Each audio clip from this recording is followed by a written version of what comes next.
di sebuah desa kecil yang terpencil. Hiduplah seorang kakek tua bernama Pak Anwar. Rambutnya telah memutih, tubuhnya ringkih, dan ia tinggal di sebuah gubuk reyot yang hampir roboh. Kehidupannya sederhana, bahkan sering dianggap menyedihkan oleh orang-orang di sekitarnya. Pak Anwar bekerja sebagai pengumpul barang bekas di pasar, berjuang setiap hari demi sesuap nasi.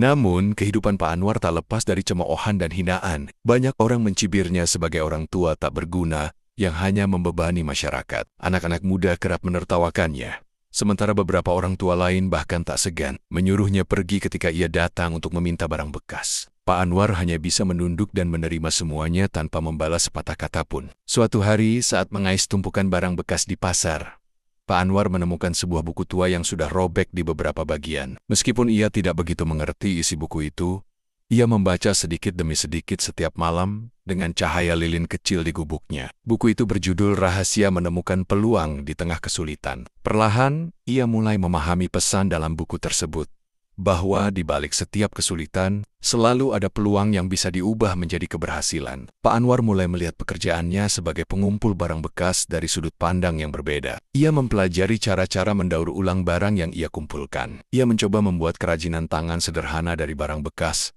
seperti pot bunga dari botol plastik dan hiasan dinding dari kardus. Awalnya, barang-barang itu ia gunakan sendiri di rumahnya. Namun, ketika beberapa orang mulai tertarik, ia memberanikan diri menjualnya di pasar. Pada awalnya, kerajinan Pak Anwar dijual dengan harga sangat murah, hanya cukup untuk membeli makanan sehari-hari. Namun, keuletannya membuat barang-barangnya semakin diminati. Seorang pedagang besar yang kebetulan sedang mencari ide dekorasi ramah lingkungan untuk tokonya, membeli semua hasil kerajinan Pak Anwar dan memesan lebih banyak lagi. Melihat peluang itu, Pak Anwar mulai mengumpulkan barang bekas dengan lebih terorganisir. Ia mendekati para pemulung dan menawarkan harga lebih baik untuk barang yang mereka kumpulkan. Ia juga mulai mempekerjakan beberapa orang di desanya untuk membantunya membuat kerajinan. Gubuk reyotnya perlahan berubah menjadi bengkel kecil yang penuh aktivitas. Dalam waktu 5 tahun, usaha Pak Anwar berkembang pesat. Ia berhasil membuka sebuah toko kerajinan di kota besar yang menjual produk-produk ramah lingkungan. Namanya mulai dikenal sebagai pengusaha sukses yang peduli lingkungan. Bahkan, beberapa media meliput kisahnya,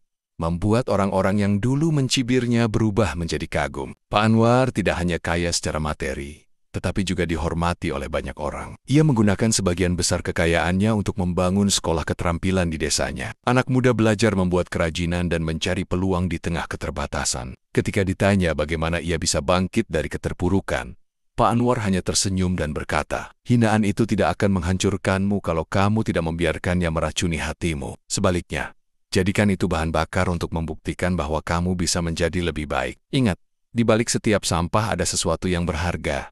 Begitu juga dalam hidup kita. Kisah Pak Anwar adalah bukti bahwa keuletan, kesabaran, dan kemampuan melihat peluang bisa mengubah hinaan menjadi penghormatan dan keterpurukan menjadi kesuksesan.